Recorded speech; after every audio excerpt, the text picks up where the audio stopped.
Semangat, ini masih pagi. Bismillahirrohmanirrohim. Assalamualaikum warahmatullahi wabarakatuh. Mantap. Terima kasih. Selamat pagi. Perkenalan diri dulu ya sebelumnya ya. Tak kenal maka tak sayang. Apa udah sayang nih sebelum kenal?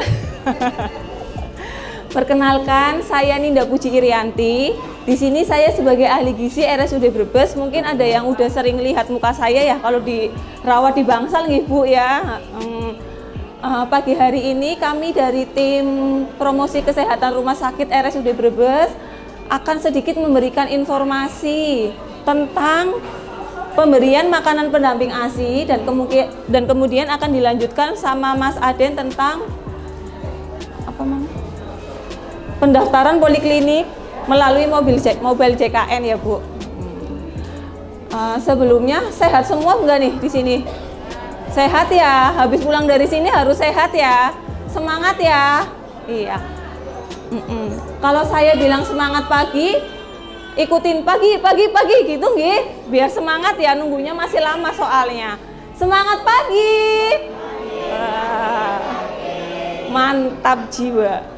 Oke, langsung saja ya. Di sini saya akan memberikan edukasi tentang pemberian makanan pendamping ASI atau biasa yang dikenal dengan MPASI. Udah punya anak nih ya, kecil-kecil nih ibu-ibu udah tahu ya MPASI itu apa? MPASI, ada yang udah tahu belum MPASI?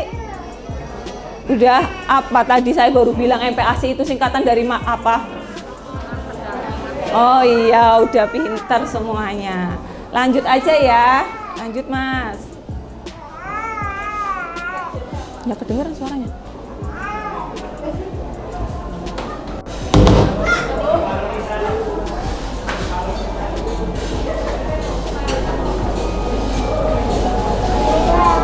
Nah, di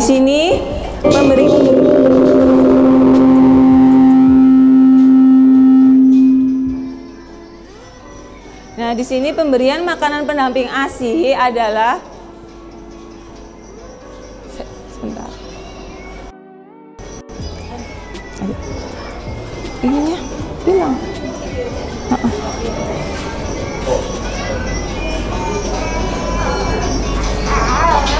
Nangis, Dede. Nah, di sini enggak jelas ya? Enggak masuk.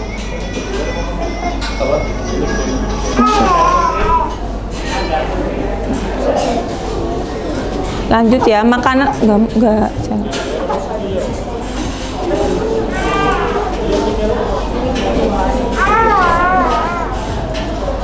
Makanan pemberian pendamping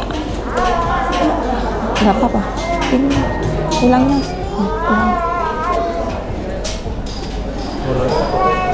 Makanan pemberian pendamping ASI itu adalah suatu proses pemberian makanan dan cairan lainnya yang diberikan kepada bayi mulai usia 6 bulan karena ASI saja sudah tidak memenuhi. Jadi kalau misalnya mau memberikan MPASI itu harus anaknya usia 6 bulan. Tidak boleh kalau belum 6 bulan. Seperti itu ya Bu. Kadang kan kita dulu di desa gitu anaknya umur 4 bulan, 5 bulan udah dikenalin tuh yang namanya pisang dikerok kayak gitu ya. Nah, itu nggak boleh. Kalau sekarang harus 6 bulan. 6 bulan mau jalan ke 7 bulan. Nah, kenapa sih MPASI itu harus diberikan di usia 6 bulan? Itu dikarenakan pertama, kalau diberikan sebelum 6 bulan ini ya, pertama sistem pencernaan anak itu belum sempurna. Yang ditakutkan nanti timbulnya bisa diare dan penyakit yang lainnya. Kedua, anak juga belum mampu untuk mengunyah segala macam ya, jadi harus emang yang lunak-lunak sekali seperti itu. Terus kemudian yang ketiga juga bisa menyebabkan berat badan anak itu malah nggak naik, bukannya ditambah makan akan naik tapi malah nggak akan naik. Bisa juga obesitas juga bisa kayak gitu. Kemudian lanjut.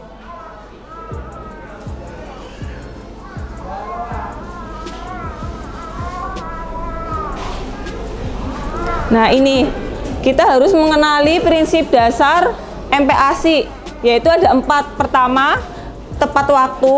Kedua, adekuat. Ketiga, aman. Dan keempat, diberikan dengan cara yang benar. Nah, di sini saya jelaskan satu persatu apa itu yang disebut tepat waktu.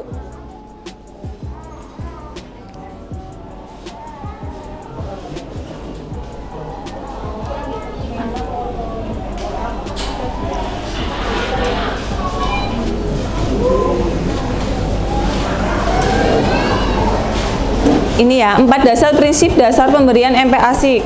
Lanjut Mas.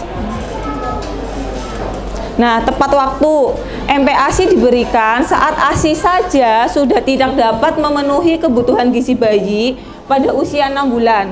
Pokoknya intinya kalau mau MPASI itu sebisa mungkin kalau udah 6 bulan misalnya belum, harus dikonsulkan dahulu kepada tenaga kesehatan. Contohnya dokter anak, seperti itu. Jangan langsung diberikan. Kemudian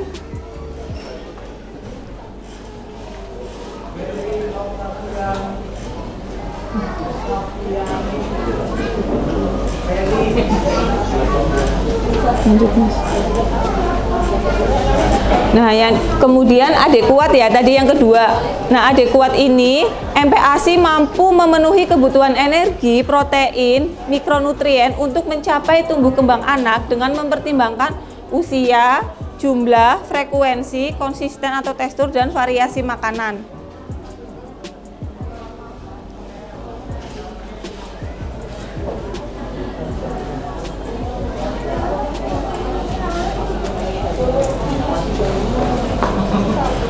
Lanjut aja. Nah, kemudian ini ya ibu-ibu yang paling penting untuk pemberian makanan bayi pada anak usia 6 sampai 23 bulan.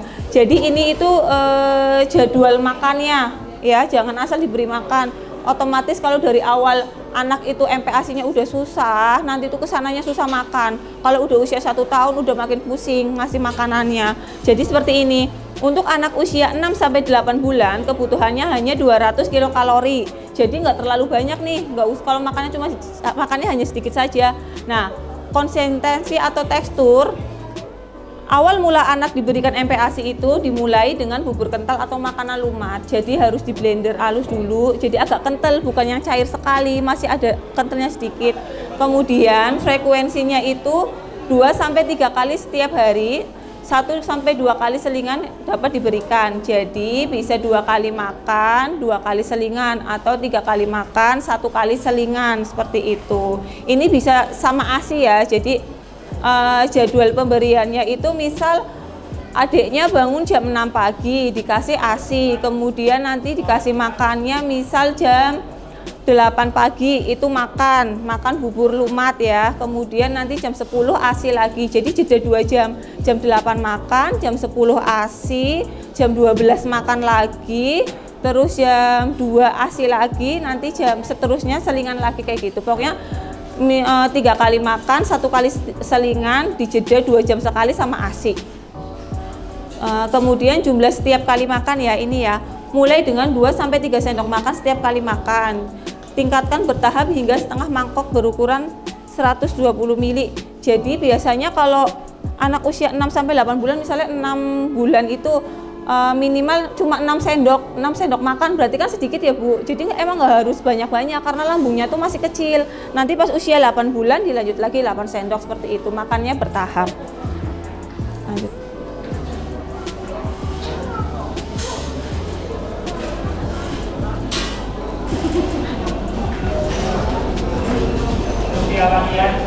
Nah, ini untuk anak usia 9 sampai 11 bulan, kalorinya naik jadi 300 kalori, kemudian teksturnya itu makanan yang dicincang halus dan dapat dipegang bayi. Jadi anak juga harus diperkenalkan untuk memegang makanan. Jadi biar melatih sensoriknya juga. Biasanya kalau anak nggak diperkenalkan makan, misal kayak hanya memegang wortel, kadang dia jadi jijik gitu loh. Jadi emang harus diperkenalkan sejak dini. Kemudian frekuensinya ditingkatkan, bisa 3 sampai 4 kali setiap makan, terus selingannya 1 sampai 2 kali. Dan mangkok, pokoknya kalau ini nanti kalau 9 bulan minimal 9 sendok, 11 bulan 11 sendok, kayak gitu aja intinya biar gampang diingat. Kemudian nanti kalau anak udah usia 1 tahun sampai mau 2 tahun, kan itu pasti akan susah sekali makan ya.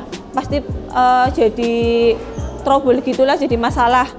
Nah, nanti tetap dinaikkan jadi 550 kalori. Kemudian teksturnya itu udah makanan keluarga. Jadi kalau anak udah usia 1 tahun sampai 2 tahun udah nggak pusing nih harus blender, harus ngehalusin kayak gitu, enggak. Jadi sesuai dengan makanan keluarga aja. Misalnya ibunya masaknya cuma sayur sop, ayam, tempe, ya udah itu aja, anaknya juga sama seperti itu. Lanjut, Mas.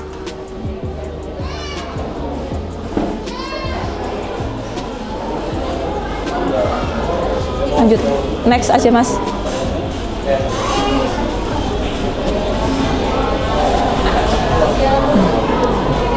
Nah,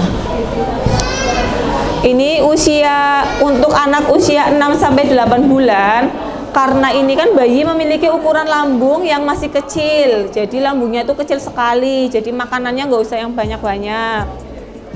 Kemudian kebutuhan energi, tadi udah dijelasin ya, kebutuhan energi per hari anak usia 6 sampai 11 bulan itu cuma 800 kalori.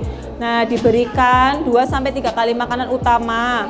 Yang keempat, setiap kali makan MPASI diberikan mulai 2 sampai 3 sendok makan. Jadi awal-awal itu hanya perkenalan aja dulu, 2 sampai 3 sendok makan. Terus meningkat secara bertahap sampai setengah mangkok ukuran 200 ml. Terus MPASI juga harus mengandung karbohidrat, protein, lemak, vitamin, dan mineral. Jadi kadang tuh ada ibu-ibu kalau saya konsultasi makannya mau mbak, makannya banyak, tapi kok berat badannya segini terus. Nah pasti saya tanyakan, ibu anaknya makannya banyak itu makan apa aja? Apa cuma nasi sama sayur tok? Iya, kalau nasi sama sayur nggak akan naik berat badannya. Jadi kalau misalnya udah MPASI, setiap kali makan itu yang diutamain protein hewaninya. Jadi protein hewani itu wajib, minimal setiap kali makan itu telur 1 butir tuh habis. Kadang kan susah ya, anak ngomongnya makannya banyak, tapi ternyata dia nggak makan telur, nggak makan ayam, nggak makan daging. Nah itu yang bikin anaknya nggak naik berat badannya. Lanjut, Mas.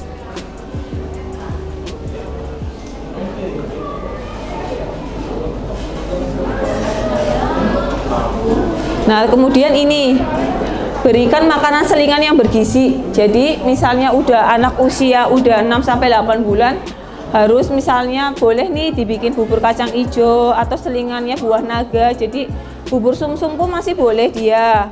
Kemudian saat anak usia 8 bulan, anak sudah dapat dilatih untuk makan sendiri.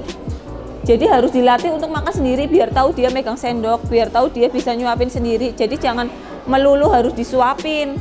Karena dia untuk melatih ini keterampilan motoriknya dia juga, terus kemudian biar dia duduk. Jadi kalau anak makan itu, kalau nyuapin anak kalau bisa jangan digendong Bu, jadi nanti kebiasaan sampai besar capek ibunya gendong-gendong terus, harus duduk bener-bener, jangan lihat TV, jangan lihat YouTube. Pasti di sini kebanyakan lihat YouTube-nya selesai makanannya nggak dimakan kayak gitu kebanyakan. Next.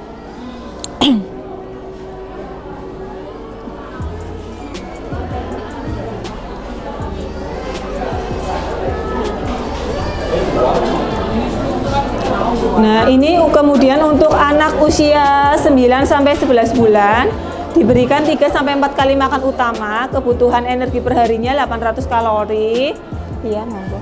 Kemudian setiap kali makan MPASI diberikan setengah mangkuk, dan MPASI harus sama ya, tadi MPASI harus mengandung karbohidrat, protein, lemak, vitamin, dan mineral.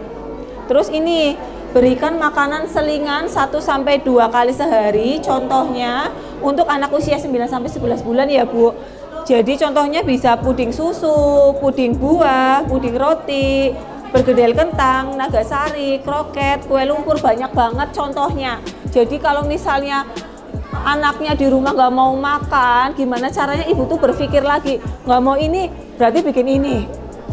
Jangan misalnya kalau udah nggak mau satu ya udah, biasanya kan kayak gitu ya, kita udah malas, udah dikasih puding nggak mau, dikasih ini nggak mau. Emang kayak gitu karena anak tuh masih masa pengenalan, jadi kita harus yang kreatif, ibunya harus kreatif, harus bikin sendiri. Kalau misalnya nggak mau puding ini, ganti lagi bikin nagasari, kan nggak apa-apa, udah besar juga, jadi nggak, istilahnya nggak mempersulit juga ya sebenarnya ya.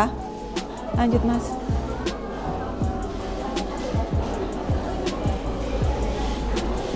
Cepetin aja. Cepet. Nah kemudian ini untuk anak usia 1 sampai 2 tahun diberikan 3-4 kali makanan utama. Kemudian kebutuhan energi per hari anak usia sampai 3 tahun itu udah tinggi banget, udah 1350 kalori.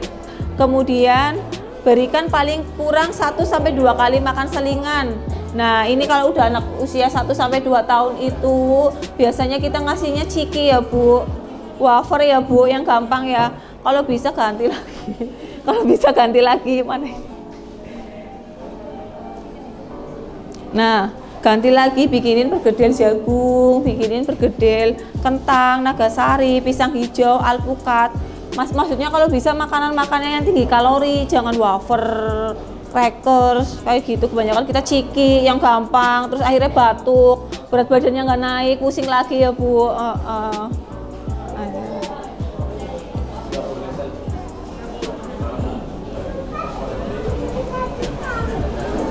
Lanjut aja Mas.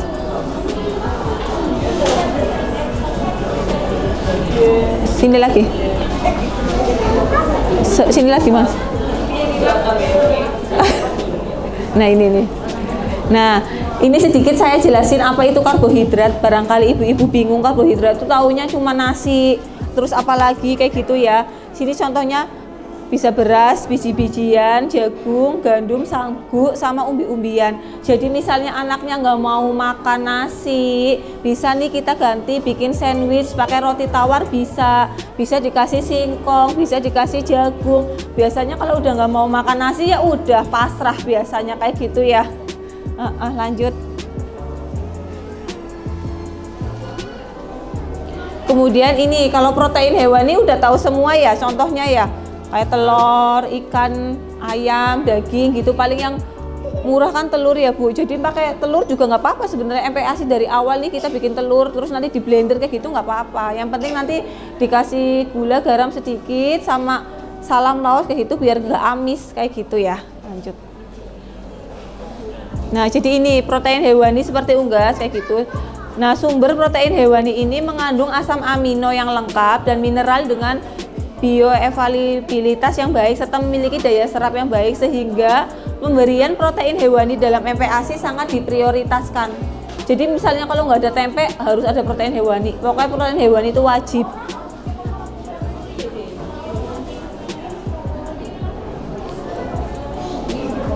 Lanjut Mas. Lanjut. Nah ini kemudian protein nabati ya. Kalau protein nabati tahunya apa? Cuma tahu sama tempe ya? Iya, tahu sama tempe yang gampang dicari. Bisa nih diganti pakai kacang kedelai, kacang hijau, kacang polong, kacang tanah pun bisa. Kayak gitu. Nah, kacang-kacangan ini mengandung asam fitat yang dapat menghambat penyerapan zat besi dan mineral. Asam fitat yang akan berkurang dengan proses pengolahan seperti perendaman, pemanasan, fermentasi. Contohnya tempe dan tahu. Jadi kalau bisa emang harusnya udah diolah aja, tahu apa tempe yang gampang dicari kayak gitu. Lanjut. Nah ini apa itu lemak? Yang tahu lemak apa? Ada yang tahu lemak itu apa ya? Nah ini. Nah lemak ini dapat diperoleh dari berbagai jenis minyak. Contohnya minyak kelapa sawit, minyak bekatul, minyak wijen, margarin, mentega, santan, dan bahan makanan lainnya. Jadi setiap pakai MPASI wajib pakai ini juga biar naikin berat badan. Dikasih santan nggak apa-apa, tapi dicoba dulu. Kalau misal dikasih santan dia diare, berarti dikurangin dulu atau di stop dulu. Nah terus misalnya mau pakai telur biar nggak amis, boleh nih dikasih bawang merah, bawang putih ditumis dulu pakai margarin. Jadi kan nambah kalori juga kayak gitu. Lanjut Mas.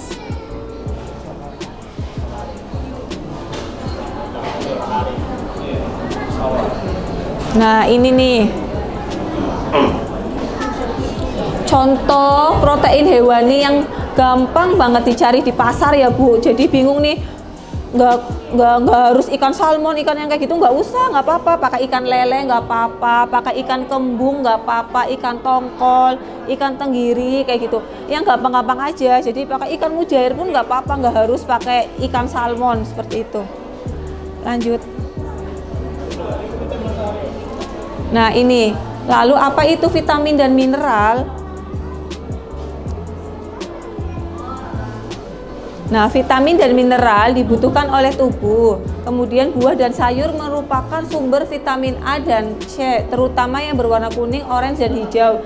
Tetapi kandungan seratnya tinggi. Sedangkan kebutuhan serat bayi dan anak sangat sedikit, maka pemberian buah dan sayur pada bayi dan anak dapat diperkenalkan dalam jumlah sedikit.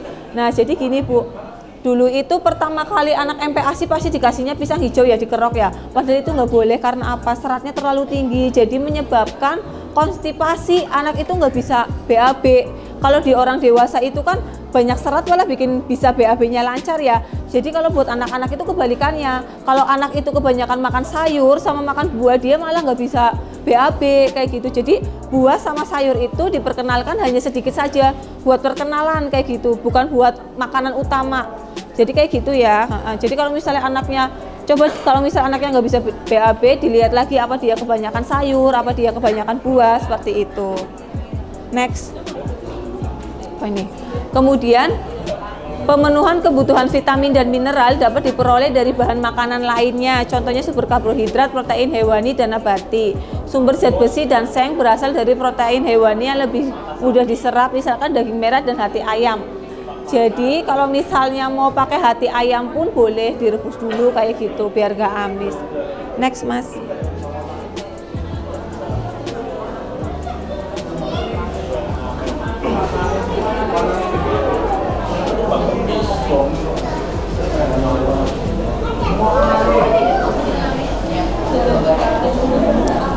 Next aja, ini udah tadi. Lanjut. Lanjut Mas.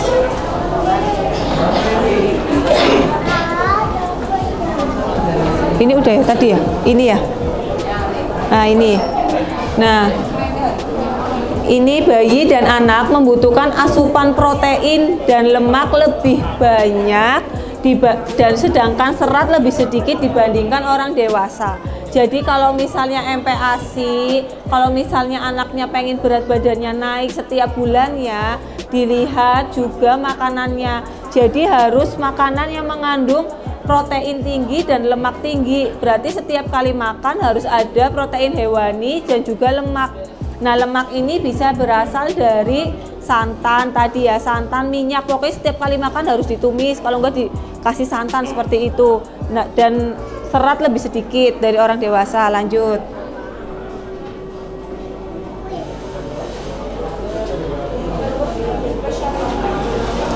Nah, ini 4 prinsip dasar. Apa tadi ya ini ya? Nah, ini 4 prinsip dasar pemberian MPASI itu. Pertama itu aman. Apa itu yang dimaksud aman? Nah, aman ini ada 5 kunci. Menjaga kebersihan. Jadi kalau misalnya anaknya baru dikasih makan diare, coba dilihat lagi, kita udah bersih belum nih, tangannya udah cuci tangan belum, alat masaknya udah bersih belum, seperti itu. Kemudian memisahkan penyimpanan makanan mentah dengan makanan yang sudah dimasak. Yang ketiga, menggunakan makanan segar dan masak sampai matang. Dan keempat, menyimpan makanan dalam suhu yang tepat dan menggunakan air bersih yang aman. Next. Nah, ini ya bagaimana cara pemberian MPASI yang benar. Pertama, terjadwal. Jadi harus benar-benar terjadwal. Makannya biasanya jam berapa ya harus jam segitu terus. Kalau misalnya jadwal makannya aja sudah nggak teratur, nanti kesananya anak juga bisa mengakibatkan anak nggak mau makan, intinya gitu.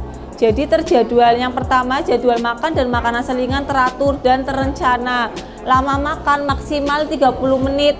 Jadi ibu-ibu, bapak-bapak yang punya anak kecil dari usia 6 bulan sampai 2 tahun nih, misal anaknya udah 30 menit nggak mau makan dan makanan itu masih udah, nggak usah dipaksain, nggak usah dilanjutin. Nanti anak itu akan merasa ke distrak gitu loh, maksudnya keganggu kayak gitu. Jadi nanti akan mengakibatkan anak itu nggak mau makan juga. Kalau udah 30 menit dia nggak habis, ya udah nggak usah dipaksain.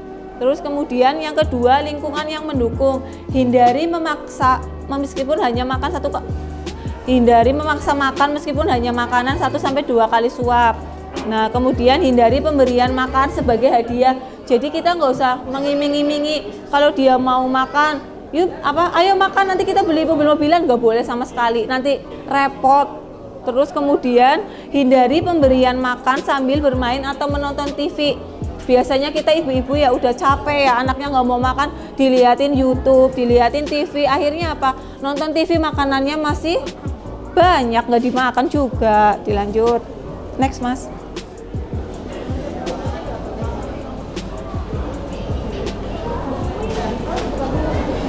Nah ini ya, yang ketiga itu prosedur makan. Pertama porsi kecil, jadi kalau anak 6 sampai 2 tahun itu makannya nggak usah banyak-banyak, yang penting porsi kecil aja. Jika 15 menit bayi menolak makan, dia mengemut makanan, hentikan pemberian makan. Karena nanti hanya mengemut tuh nggak akan masuk sama sekali kalau sampai 30 menit itu juga.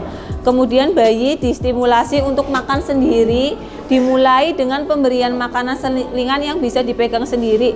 Jadi misalnya bikin makanan itu dia harus makan sendiri juga biar dilatihnya juga. Kemudian membersihkan mulut hanya setelah makanan selesai.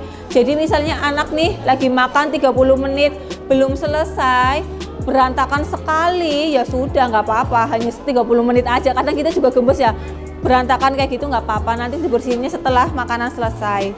Next.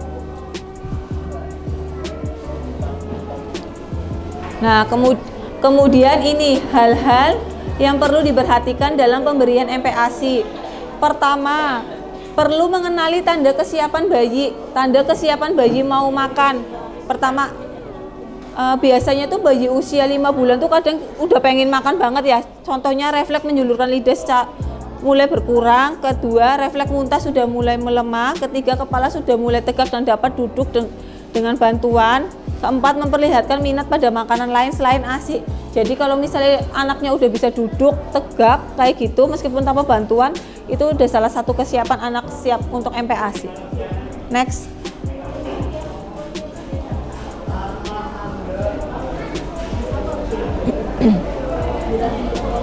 Nah kemudian ini yang kedua, tanda lapar pada bayi dan anak. Pertama, gerakan menghisap atau mengecap bibir. Kedua, membuka mulut ketika melihat sendok atau makanan. Ketiga, memasukkan tangan ke mulut atau menangis. Keempat, mencondongkan tubuh ke arah makanan atau berusaha menjangkaunya. Jadi ibu-ibu sama bapak-bapak tuh harus tahu nih tanda-tanda anak lapar tuh gimana. Jangankan anak nggak ada tanda-tanda ini tapi dikasih makan, percuma, nggak akan mau makan juga.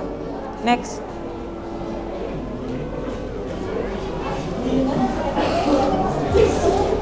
Nah kemudian ini ya yang ketiga ya, tanda kenyang pada bayi. Tadi melihat tanda lapar, sekarang tanda kenyang. Yang pertama itu memalingkan muka, jadi udah sama sekali tidak mau makan. Kedua, menutup mulut dengan tangan. Ketiga, rewel atau menangis dan tertidur. Kemudian D, duduk bersama anak, bersikap sabar dan memberikan dorongan agar ia mau makan. Jadi kalau misalnya makan, ditemenin sama ibu atau bapaknya. Terus yang kelima, pada saat bayi dan anak sudah dapat memegang makanannya sendiri, biarkan ia makan sendiri. Jadi biar makan sendiri, berikan dorongan, tetapi pastikan bahwa makanan itu masuk ke mulut. Nah, lanjut. Next, Mas.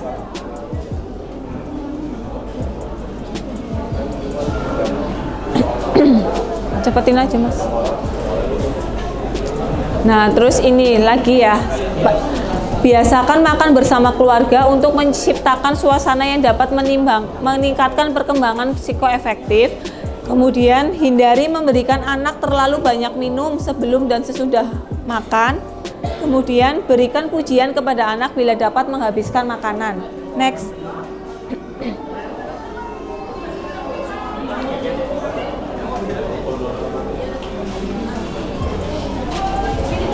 Nah ini salah satu manfaat dalam pemberian MPASI. Pertama, memenuhi kekurangan zat gizi makro dan zat gizi mikro, terutama vitamin A, zat besi dan zinc pada ASI yang sudah mulai berkurang saat usia 6 tahun. Kemudian protein hewani untuk mencegah terjadinya anak stunting. Jadi kalau misalnya anaknya dari usia 6 bulan sampai 2 tahun itu jarang konsumsi protein hewani, pasti dia akan stunting. Kalau udah usia 2 tahun, susah naiknya kayak gitu. Jadi dimaksimalkan dari 6 bulan sampai 2 tahun itu dimaksimalkan sekali pemberian MPASI-nya. Terus kemudian yang ketiga, stimulasi keterampilan gerakan otot rongga mulut karena usia 6 sampai 9 bulan merupakan periode kritis untuk mengenalkan makanan padat dan untuk melatih keterampilan gerakan otot rongga mulut yang berguna untuk fungsi bicara. Jadi masih banyak ya, maksudnya yang terapi wicara kayak gitu kan banyak banget sekarang nih pasiennya. Nah salah satunya itu dari awal itu tidak dilatih, sensorik motoriknya tuh nggak dilatih, jadi MPASI juga bisa melatih untuk seperti itu. Lanjut next.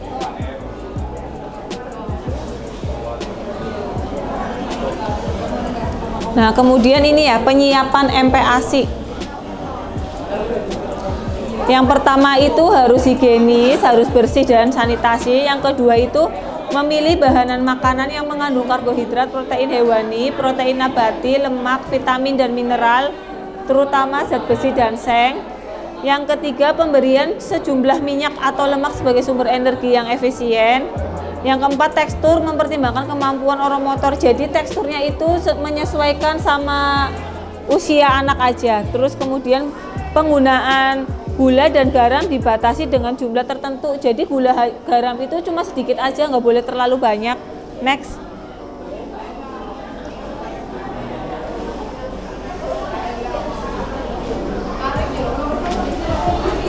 Oke. Nah ini ya Bu, jadi ini itu asupan gula dalam bentuk gula tambahan aja, jadi hanya gula tambahan. Kemudian asupan gula yang disarankan adalah berupa gula alami seperti buah segar, produk susu tanpa pemanis, bukan jus buah atau produk dengan tambahan pemanis. Ketiga, kebutuhan garam pada anak usia 0-12 bulan itu hanya sedikit, sedangkan pada anak usia 1-3 tahun hanya kurang dari 2 gram per hari. Next Mas.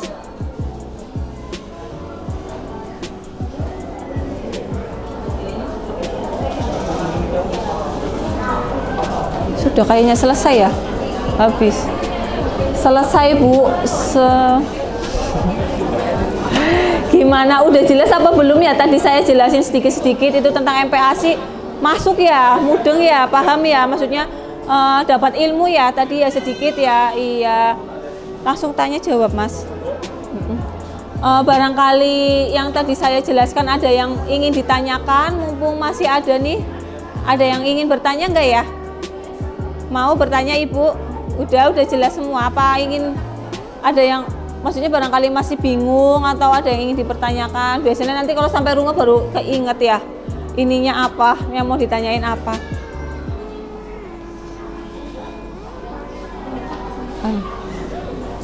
Udah jelas semua, nggak ada yang ingin ditanyakan berarti ya? Nggak ada. Udah, oh ya. Berarti alhamdulillah yang tadi saya sharing bisa dipahami, bisa nanti dibawa pulang ke rumah, bisa berbagi sama tetangga yang punya anak kecil, bisa berbagi untuk keluarga juga dan untuk diri sendiri juga ya. Jadi bermanfaat ilmunya sambil menunggu antrian, sambil mendengarkan dan mendapatkan ilmu. Langsung Mas Aden. Iya, langsung Mas. Ini langsung Mas Aden. Nanti sebelumnya saya ucapkan terima kasih dulu sudah mendengarkan edukasi tentang pemberian MPASI. Semoga bermanfaat, semoga bisa ketemu lagi di lain kesempatan, tapi tidak dirawat ya Bu, di jalan atau di mana disapa ya Bu. Terus nanti ini dilanjut sama Mas Aden tentang mobil JKN ya. Terima kasih. Wassalamualaikum warahmatullahi wabarakatuh. Waalaikumsalam. Kering ngeplay tok tuh. Orosa. Oh iya belum.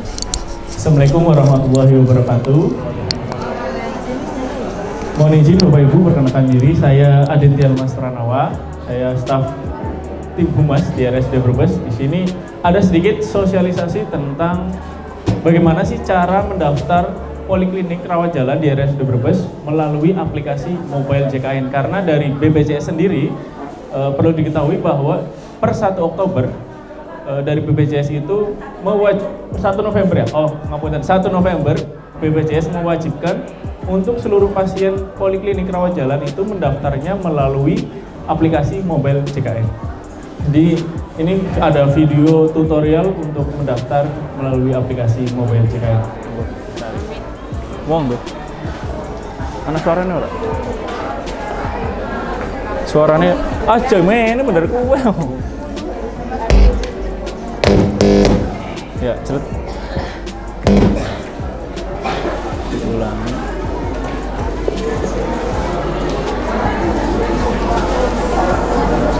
Junior mau nikah.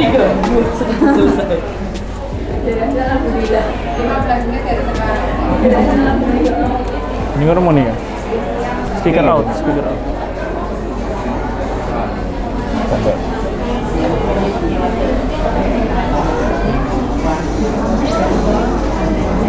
Dari ini.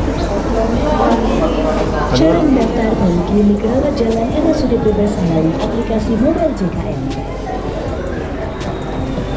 Pertama, buka aplikasi mobile JKN, pilih menu pendaftaran pelayanan, pilih Vaskes rujukan tingkat lanjut, dan pastikan sudah memiliki surat rujukan dari Vaskes pertama. Maka akan muncul menu ambil nomor antrian, klik, kemudian isi rencana tanggal kunjungan,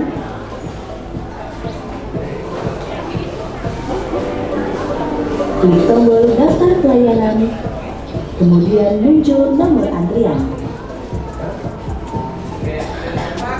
Pada hari kunjungan, lakukan check-in minimal 1 jam sebelum pelayanan dan radius 1 km dari RSUD Brebes. RSUD Brebes, mitra untuk sehat, melayani dengan sepenuh hati.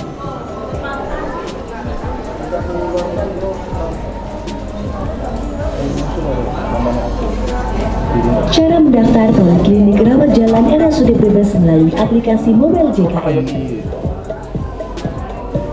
Pertama, buka aplikasi mobile JKN. Nah, baik Bapak Ibu. Nah, ini cara yang pertama, dipastiin kita sebagai pasien sudah punya akunnya dulu. Jadi download dulu aplikasinya di Play Store. Kemudian nama aplikasinya Mobile JKN.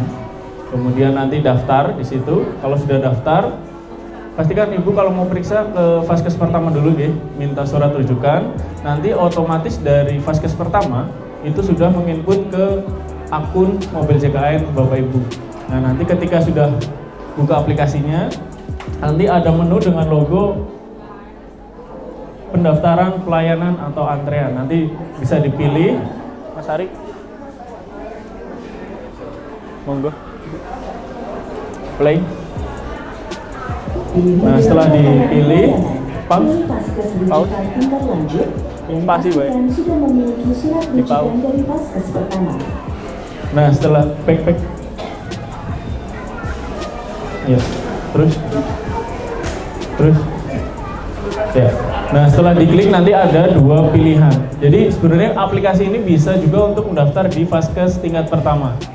Jadi di sini ada 2 pilihan, Vaskes tingkat pertama dan Vaskes rujukan tingkat lanjut. Jadi ketika Bapak Ibu ingin periksa di Vaskes tingkat 1, itu juga bisa melalui aplikasi Mobile JKN. Jadi nggak perlu datang langsung untuk mengantri.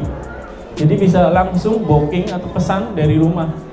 Jadi tinggal pilih antrian, kemudian pilih Vaskes tingkat pertama apabila Ibu memang belum mendapatkan surat rujukan. Baru nanti datang ke Vaskes pertama minta surat rujukan. Setelah itu buka aplikasi lagi, pilih pelayanan antrian, kemudian nanti baru pilih Vaskes rujukan tingkat lanjut. Nah, setelah dipilih nanti next. Terus. Nah, otomatis di sini ada peserta.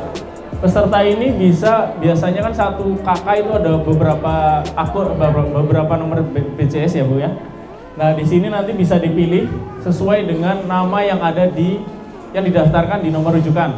Kalau sudah dipilih, nanti otomatis akan keluar surat rujukannya. Kalau belum ada berarti belum terdaftar.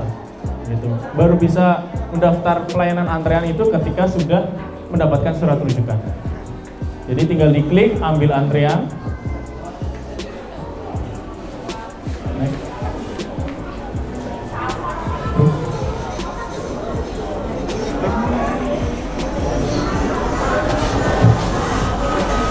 Nah, kalau sudah klik nomor antrean, nanti baru Bapak Ibu memilih tanggal kunjungannya.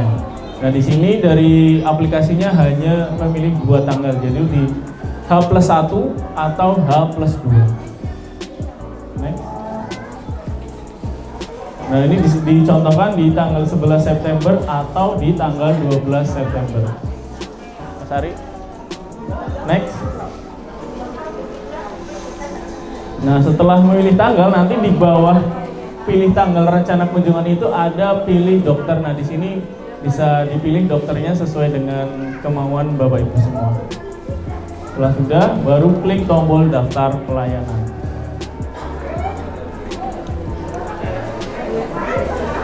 Next. Nah, nanti otomatis langsung muncul nomor antrian. Nah, di sini nanti ada sisa antrian, berarti 8 lagi, Bapak Ibu menunggu 8 lagi. Kemudian peserta yang sedang dilayani, nanti di sini juga tertulis. Nah, ini ada tombol check-in dan batalkan. Tombol check-in sendiri bisa dilakukan itu dengan jarak antara rumah sakit dan HP Ibu itu kurang lebih 10 meter. Atau berapa sih? 10 meter? 1 kilo, maksimal 1 kilo. Jadi tombol ini hanya bisa dipencet ketika sudah di area rumah sakit RSUD Brebes. Oke, next.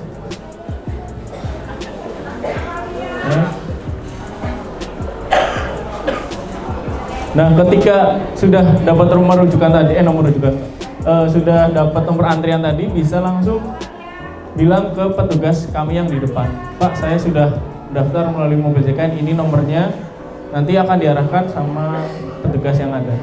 Nanti tinggal pilih check-in, next. Tinggal tunjukkan, Bapak, saya sudah punya nomor antrian. Nah, stop.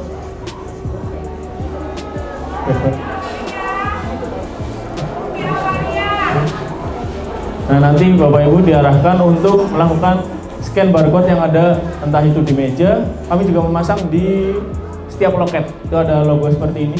Nanti biasanya diarahkan untuk melakukan scan barcode, untuk melakukan check-in. Kemudian setelah itu nanti baru Bapak Ibu fingerprint. Setelah itu baru dapat surat SEP-nya. Nanti baru bisa langsung mengantri di sini. Nah, kenapa sih BPJS menganjurkan kita untuk mendaftar melalui aplikasi ini? Karena untuk memudahkan kita semua, Bapak Ibu. Jadi nanti kita yang di rumah itu nggak perlu datang ke Vaskes pertama untuk minta rujukan. Kemudian kalau mau daftar di Vaskes pertama juga kita nggak perlu ngantri di tempat Vaskesnya itu. Jadi kita tinggal pesan dari rumah, datang tinggal nunggu dipanggil begitu. Kalau di rumah sakit sini sementara ketika sudah mendapat nomor antrian, jadi tinggal fingerprint saja, check-in, fingerprint langsung ke sini tanpa harus memberikan kertas surat rujukannya. Jadi meminimalisir kertas, mempermudah kita, mempercepat pelayanan juga, Bapak Ibu. Kurang lebih begitu cara pendaftaran polikliniknya. Jadi mulai dari kita punya aplikasinya, daftar akunnya dulu, mudah kok nanti di aplikasinya ada ketika baru login nanti ada daftar, tinggal pilih, tinggal ikuti aja, isi formnya sesuai dengan data diri pasien. Nah, setelah sudah kemudian pilih pelayanan antrian, seperti tadi nanti ada muncul Vaskes pertama atau Vaskes rujukan. Nah, setelah sudah tinggal diikuti saja, diisi, kemudian tinggal periksa begitu, Bapak Ibu. Barangkali ada yang mau ditanyain sedikit, mumpung masih sampai jam 10 ini, Bapak Ibu. Di sini kira-kira udah pada pakai atau belum ya? Atau baru mau pakai? Ada yang sudah? Nah, itu bisa dimanfaatin, Bapak Ibu, karena kita nggak perlu bawa fotokopi, nggak perlu bawa surat rujukan, jadi nggak usah ribet. Jadi monggo Bu Ibu. Jadi kita tinggal bawa HP aja, tinggal daftar begitu. Nanti di aplikasinya juga ada status BPJS kita, Bapak Ibu. Barangkali kita telat membayar, misalnya telat membayar iuran bulanan, itu nanti di aplikasinya ada terdaftar, ada tertulis kita belum aktif begitu. Nanti ada keterangannya belum bayar atau apa seperti itu. Jadi monggo bisa dimanfaatkan dengan baik aplikasi dari pemerintah, dari BPJS langsung, dengan tujuannya bisa mempermudah kita untuk mendapatkan pelayanan kesehatan begitu, Bapak Ibu. Udah? Mungkin apabila tidak ada pertanyaan, saya mewakili tim Humas dan Mbak Ninda, mohon maaf apabila mengganggu waktu Bapak Ibu ketika menunggu pelayanan. Semoga kegiatan ini bermanfaat dan kita semua sehat selalu dan dilancarkan semua acara dan kegiatan, semuanya pokoknya lancar semua dari ini. Sekian dari kami, kurang lebihnya mohon maaf. Wassalamualaikum warahmatullahi wabarakatuh. Silono.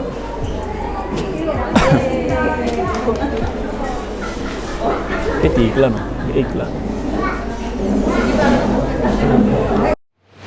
Cara mendaftar Poliklinik Rawat Jalan RSUD Brebes melalui aplikasi Mobile JKN. Pertama, buka aplikasi Mobile JKN, pilih menu pendaftaran pelayanan, pilih Vaskes rujukan tingkat lanjut, dan pastikan sudah memiliki surat rujukan dari Vaskes pertama. Maka akan muncul menu ambil nomor antrian, klik, kemudian isi rencana tanggal kunjungan,